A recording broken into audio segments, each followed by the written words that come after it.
एक बार जोरदार अपनी भारत माता का जयकारा लगाएंगे।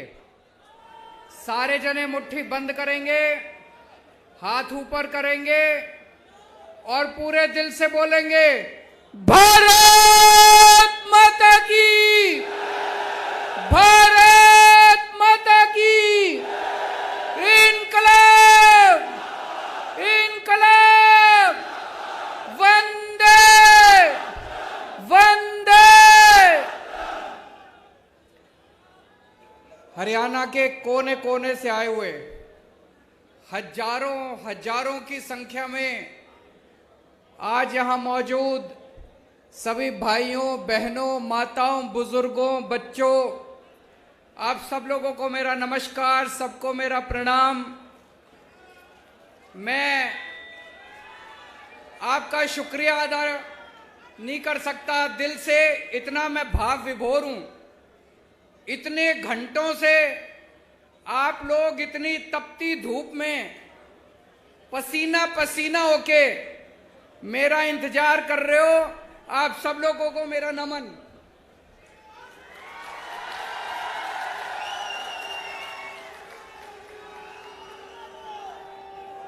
और इतनी भारी संख्या में लोग आए हैं, जितने हजारों हजार लोग यहां मौजूद हैं, इससे दुगने तुगने बाहर सड़कों पे अभी आ रहे हैं। मैं अभी आ रहा था, कई लोग आ रहे हैं रास्ते में, कई लोग बाहर मौजूद हैं। उन सब लोगों को मेरा प्रणाम, सबको मेरा नमन। मेरे को सबसे अच्छा तब लगता है जब लोग मेरे को हरियाणा का लाल बोलते हैं।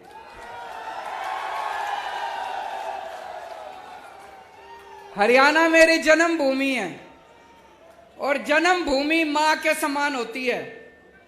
मां का कर्जा आदमी 7 जन्म में भी नहीं चुका सकता। जन्मभूमि का कर्जा आदमी 7 जन्म में भी नहीं चुका सकता। आज मुझे बेहद खुशी है, अपनी जन्मभूमि में, कुरुक्षेत्र की धर्म भूमि में आज यहां पे आपके बीच में आके। सबसे पहले अभी बता रहे थे कि कल तूफान आया था, यह शुभ संकेत है। कह रहे हैं बता रहे हैं तूफान पंजाब से आया था,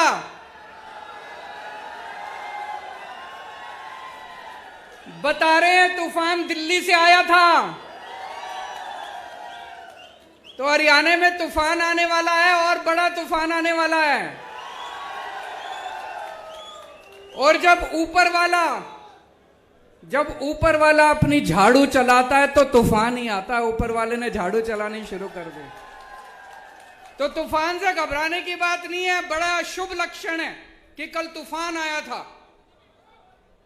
सबसे पहले मैं हरियाणा के सारे किसानों को बधाई देना चाहता हूं, शुक्रिया अदा करना चाहता हूं।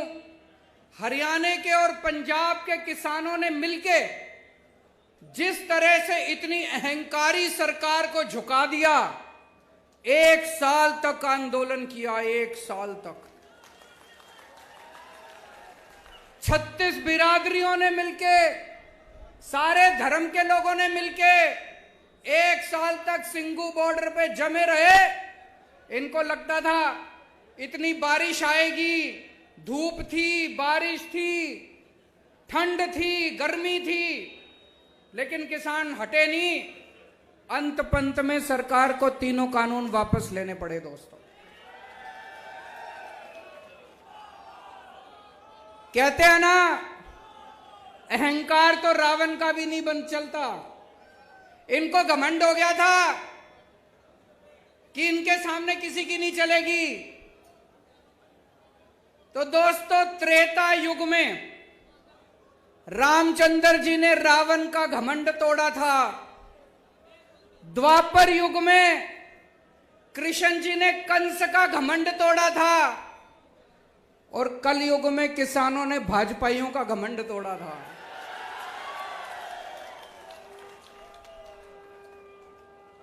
मैं सारे किसान भाइयों को बधाई देना चाहता हूं।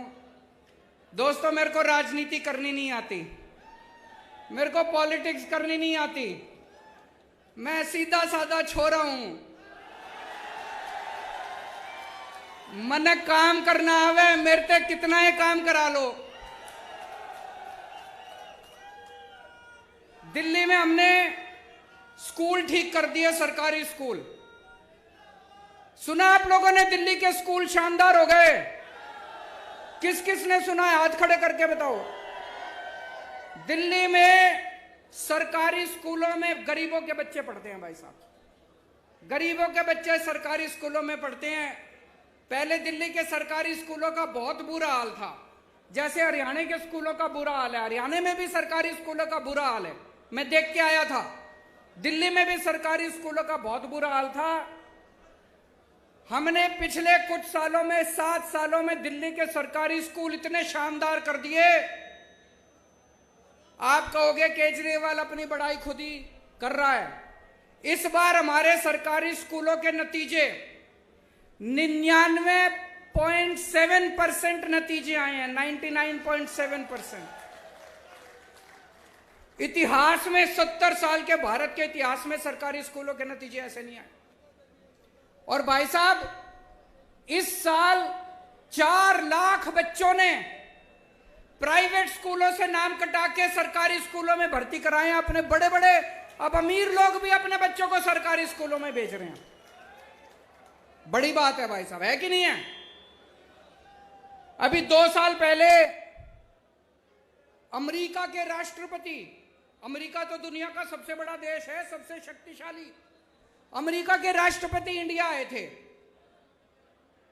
जब वो इंडिया आए तो उनकी पत्नी भी उनके साथ आई थी। पत्नी का नाम है मिलेनिया ट्रंप।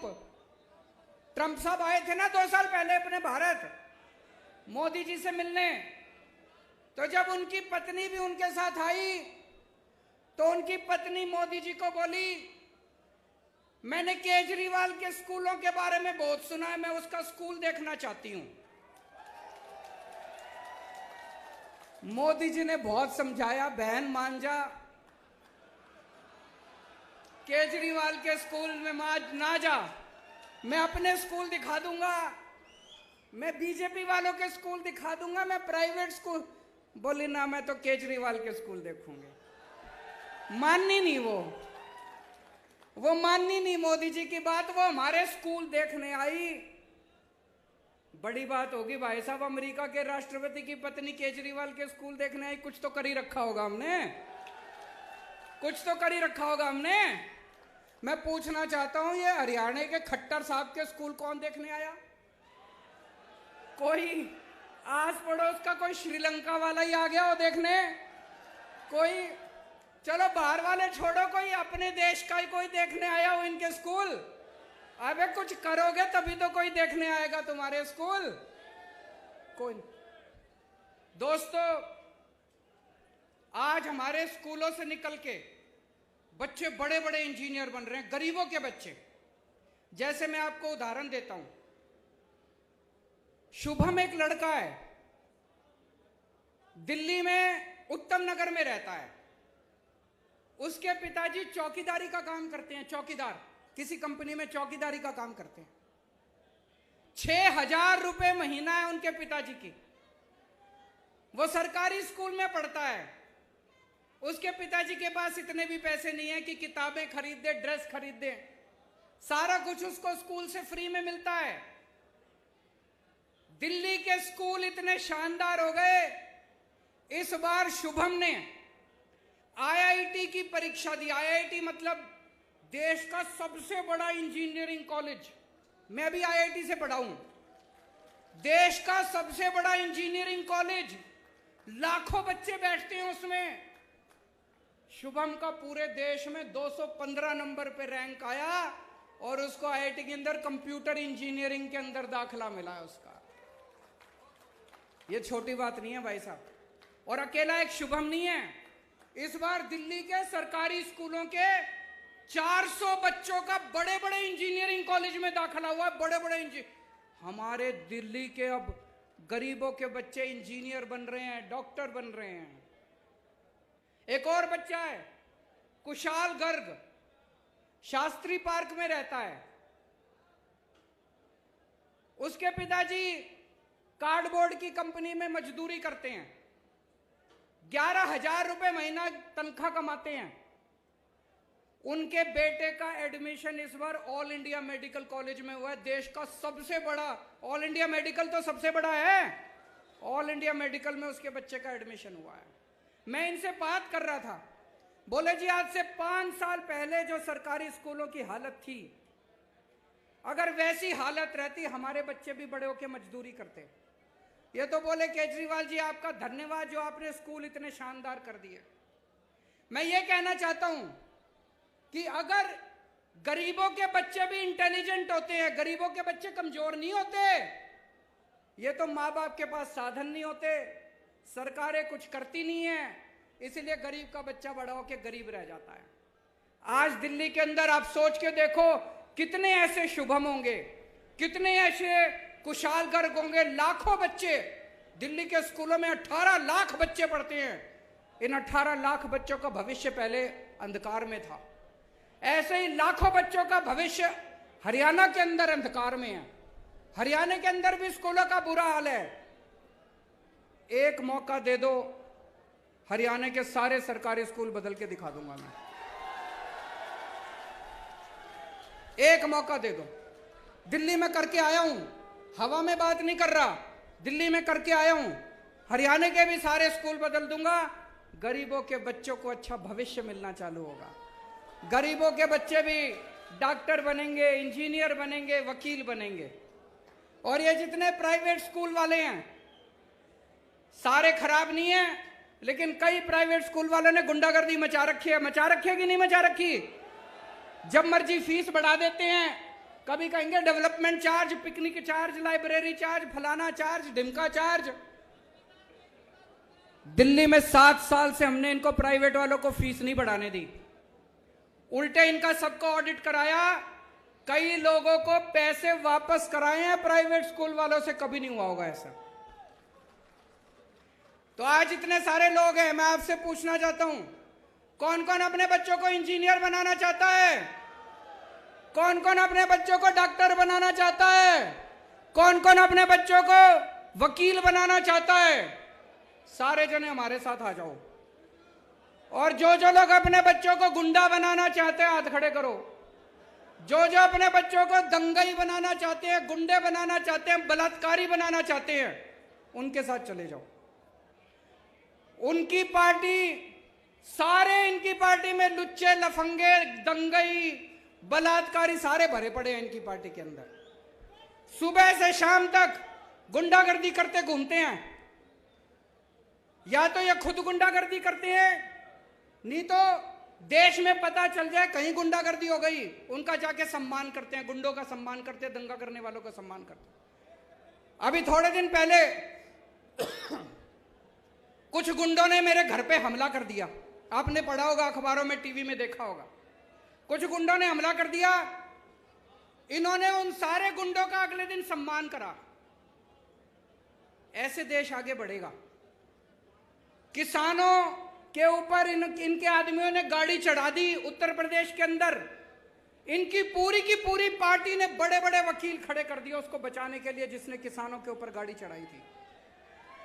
देश में कहीं बलात्कार हो जाए, देश में कहीं बलात्कार हो जाए, इनकी पार्टी पहुंच जाती है बलात्कारियों का सम्मान करने के लिए, शोभा यात्रा निकालने के लिए। आप क्या सुनते हो इनके बारे में? यही सुनते हो इन्होंने यहां दंगा कर दिया, यहां मारपीट कर दी, यहां गुंडई कर दिया। और आम आदमी पार्टी के बारे में क्या सुनते हो? यहां पे इन्होंने स्कूल बना दिया, यहां अस्पताल बना दिया, यहां बिजली ठीक कर दी, यहां पानी ठीक कर दिया, यहां सड़कें ठीक कर दी। आम आदमी पार्टी शरीफों की पार्टी है। आम आदमी पार्टी देशभक्तों की पार्टी है। आम आदमी पार्टी ईमानदार लोगों की पार्टी है। हम देश की सोचते हैं, हम इनकी तरह गुंडागर्दी नहीं करते। अमेरिका में कोई गुंडागर्दी कर दे तो वो जेल जाता है, इंडिया में कोई गुंडागर्दी कर दे तो इनकी पार्टी में जाता है। यूरोप में कोई बलात्कार करे तो वो जेल जाता है, इंडिया में कोई बलात्कार करे तो इनकी पार्टी में जाता है। कैसा भारत चाहते हो आप लोग? गुंडों का भारत चाहते हो, दंगइयों का भारत चाहते हो, कि विकास और तरक्की वाला भारत चाहते हो? मैं आप लोगों से पूछना चाहता हूं, पिछले 7 साल हो गए अब खट्टर साहब को सरकार चलाते, 7 साल से खट्टर साहब की सरकार है। खट्टर साहब ने कितनी नौकरियां दी आप लोगों को? हरियाणा के बच्चों को कितनी नौकरियां दी खट्टर साहब ने? मैंने दिल्ली में पिछले 7 साल में 12 लाख नौकरियां दी है, 12 लाख बच्चों को नौकरियां दी। मैंने 12 लाख बच्चों को नौकरी दी, और मैं हवा में नहीं बात कर रहा, वेबसाइट पे पूरा डेटा पड़ा है। हमारी वेबसाइट पे चले जाना, वेबसाइट पे सारा डेटा है। मैंने 12 लाख बच्चों को नौकरियां दी हैं, और अगले 5 साल में 20 लाख बच्चों को नौकरी देने का पूरा प्लान बनाया है। मैं नौकरी दे सकता हूं, ये नहीं दे सकते। ये कभी यही नौकरी नहीं देंगे आपको, ये कभी आपके बच्चों को नौकरी नहीं देंगे। क्यों? क्योंकि इनको अपनी पार्टी के लिए बेरोजगार गुंडों की जरूरत है। आपके बच्चों को दंगा कराना सिखाएंगे, गुंडाई करना सिखाएंगे, अपने बच्चों को विदेश भेजते हैं पढ़ने के लिए ये लोग। अभी मेरे को एक भाई बता रहा था, हरियाणा में सारे पेपर लीक हो जाते हैं, जितने भर्तियों के पेपर होते हैं सारे लीक। ऐसा है क्या जी? ये मेरे को एक लिस्ट दी है एक भाई ने। ये 2020 में HSC जूनियर ड्राफ्टमैन का पेपर लीक हो गया। 2020 में हरियाणा पुलिस भर्ती का पेपर लीक हो गया। 2021 में पेपर पुलिस भर्ती का फेयर पेपर लीक हो गया। 2021 में कुरुक्षेत्र स्वास्थ्य विभाग का पेपर लीक हो गया। 2022 में HSSC पद की भर्ती का पेपर लीक हो गया। 2022 में ग्राम सचिव और पटवारी की भर्ती का पेपर लीक हो गया। 2022 में TGT भर्ती का पेपर लीक हो गया। 2022 में डेंटल सर्जन की भर्ती का पेपर। खट्टर साहब, आपसे एक पेपर नहीं कराए जाते, सरकार क्या चलाओगे? एक पेपर नहीं करवा सकता जो आदमी, एक पेपर नहीं करा सकता, वो सरकार क्या चलाएगा? गलत तो नहीं कह रहा भाई साहब? मैं अभी गुजरात गया था, वहां भी पता चला सारे पेपर लीक हो रहे हैं, वहां भी बीजेपी की सरकार है। मैं हिमाचल प्रदेश गया था, वहां भी सारे पेपर लीक हो रहे हैं। एक Guinness book of world record है, सुना है आपने? दुनिया के सारे बड़े बड़े रिकॉर्ड उसमें होते हैं। अभी उनकी कल मीटिंग हुई है शाम को गिनीज बुक वालों की, उसमें भारतीय जनता पार्टी का नाम लिखा जा रहा है, सबसे ज्यादा पेपर लीक करवाने वाली पार्टी भारतीय जनता पार्टी। इनकी सरकारों से पेपर नहीं होते, इनसे स्कूल नहीं बनते, इनसे बिजली ठीक नहीं होती, इनसे अस्पताल नहीं बनते। क्यों बोझ उठा के घूम रहे हो? इनको उखाड़ के फेंको, अब ईमानदार पार्टी आ गई। कई बच्चे आर्मी में भर्ती होना चाहते हैं, देश की सेवा करना चाहते हैं। 2020 के बाद से आज तक आर्मी की भर्ती नहीं खुली, आर्मी की भर्ती के पेपर नहीं करवाए इन्होंने। आज इस मंच के जरिए मैं केंद्र सरकार से और प्रधानमंत्री जी से अपील करना चाहता हूं, 1 लाख से ज्यादा आर्मी के अंदर खाली स्थान हो चुके, इनकी जल्दी से भर्तियां खोली जाए। बच्चे ओवरेज हो रहे हैं। मैंने सुना अभी भिवानी के अंदर एक यंग लड़का पवन, जो आर्मी में जाना चाहता था, भर्ती होना चाहता था फौज में, उसने खुदकुशी कर ली। हमारे नौजवान खुदकुशी कर रहे हैं, तो ये आर्मी की भर्तियां क्यों नहीं खोल रहे? मैं प्रधानमंत्री जी को कल चिट्ठी भी लिखूंगा, उनसे निवेदन करूंगा कि आर्मी की भर्तियां तुरंत खोली जाएं, ताकि हमारे बच्चे फौज के अंदर भर्ती हो सकें। दिल्ली में हमने पहले सरकारी अस्पतालों का भी दिल्ली में बहुत बुरा हाल था, हमने सारे सरकारी अस्पताल शानदार कर दिए, खूब सारे मोहल्ला क्लिनिक कर दिए, और दिल्ली में 2 करोड़ लोग हैं, हमने सबका इलाज मुफ्त कर दिया, चाहे कितनी बड़ी बीमारी क्यों ना हो, चाहे लाखों रुपए क्यों ना लगते हो। मैं आपको एक उदाहरण देता हूं। एक मोनिका बहन है, लक्ष्मी नगर में रहती है, वो और उसके पति दोनों को कैंसर हो गया। एक कमरे के घर में रहते हैं, बहुत गरीब लोग हैं। उसका पति दूध बेच के सवेरे सवेरे घर घर में जाके दूध बेच के कमाया करता था, उसकी वो भी कमाई बंद हो गई। दोनों को कैंसर हो गया। भाई साहब, अगर कैंसर जैसी बीमारी हो जाए तो जमीन बेचनी पड़ जाती है, आदमी लुट जाता है, गहने बेचने पड़ जाते हैं बीवी के। इन दोनों को ऊपर वाले का शुक्र था, दिल्ली में आम आदमी पार्टी की सरकार थी। ये एलएनजेपी हॉस्पिटल में गए, शानदार हॉस्पिटल, सारा इलाज इनका मुफ्त हो गया, दोनों ठीक हो गए और अब दोनों ठीक होकर अपना काम कर रहे हैं। दोस्तों, ऐसे करोड़ों करोड़ों लोग जिनके बच्चे सरकारी स्कूलों में पढ़ रहे हैं, जिनका इलाज सरकारी अस्पतालों में हो रहा है, इन लोगों की हमें दुआएं और उनके आशीर्वाद मिलते हैं, जिसकी वजह से आज आम आदमी पार्टी इतनी तरक्की कर रही है। दिल्ली में हमने बिजली 24 घंटे कर दी। पहले दिल्ली में बहुत हरियाणा में बिजली जाती है नहीं जाती?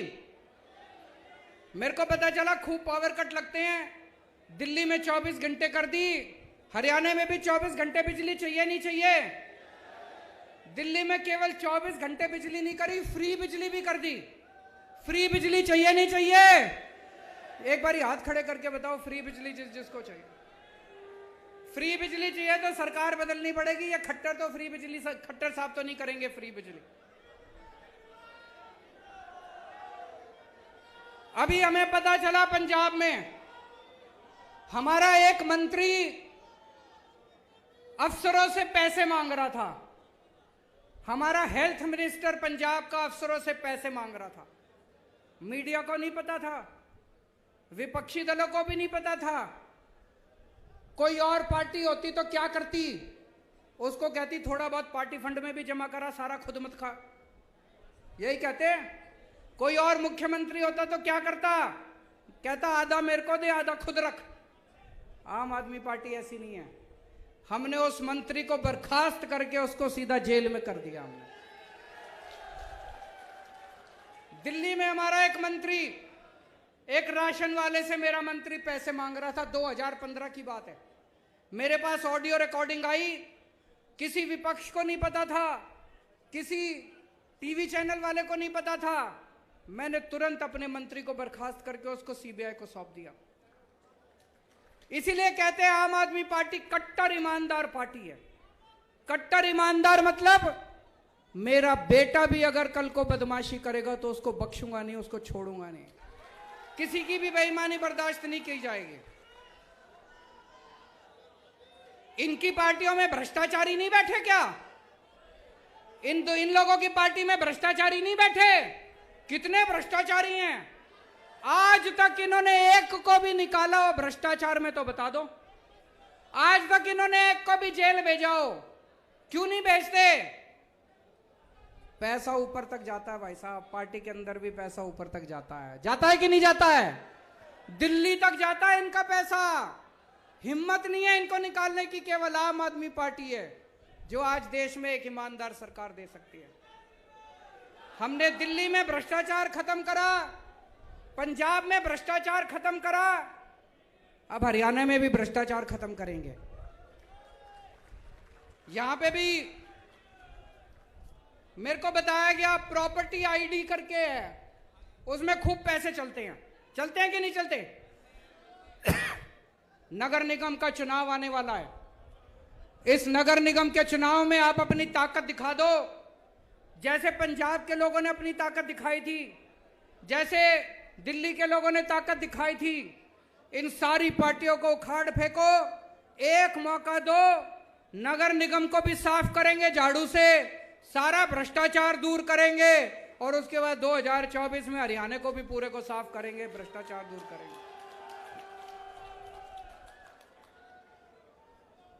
मेरे को कोई पत्रकार कह रहा था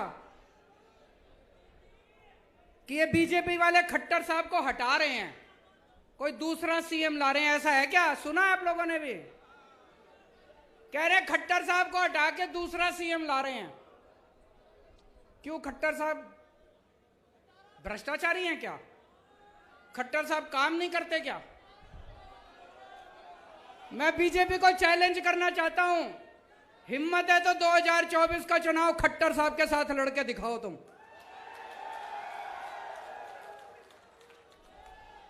दोस्तों, हमारा तो एक ही मकसद है, हमारी जिंदगी का एक ही मकसद है, भारत को दुनिया का नंबर 1 देश बनाना। भारत दुनिया का नंबर 1 देश बन सकता है। भारत के लोगों में बहुत ताकत है, भारत के बच्चों में, युवाओं में बहुत ताकत है। मेरा मकसद है, कई मेरे से पूछते हैं पत्रकार, आप कौन सी पार्टी के साथ अलायंस करोगे? मेरे को यह अलायंस करना नहीं आता। मैं 130 करोड़ लोगों का अलायंस बनाऊंगा इस देश के। किसानों का अलायंस बनाएंगे, मजदूरों का अलायंस बनाएंगे, डॉक्टरों का अलायंस बनाएंगे, इंजीनियर का अलायंस बनाएंगे और इस देश के 130 करोड़ लोगों को मिलके भारत को दुनिया का नंबर 1 देश बनाएंगे। दोस्तों, भारत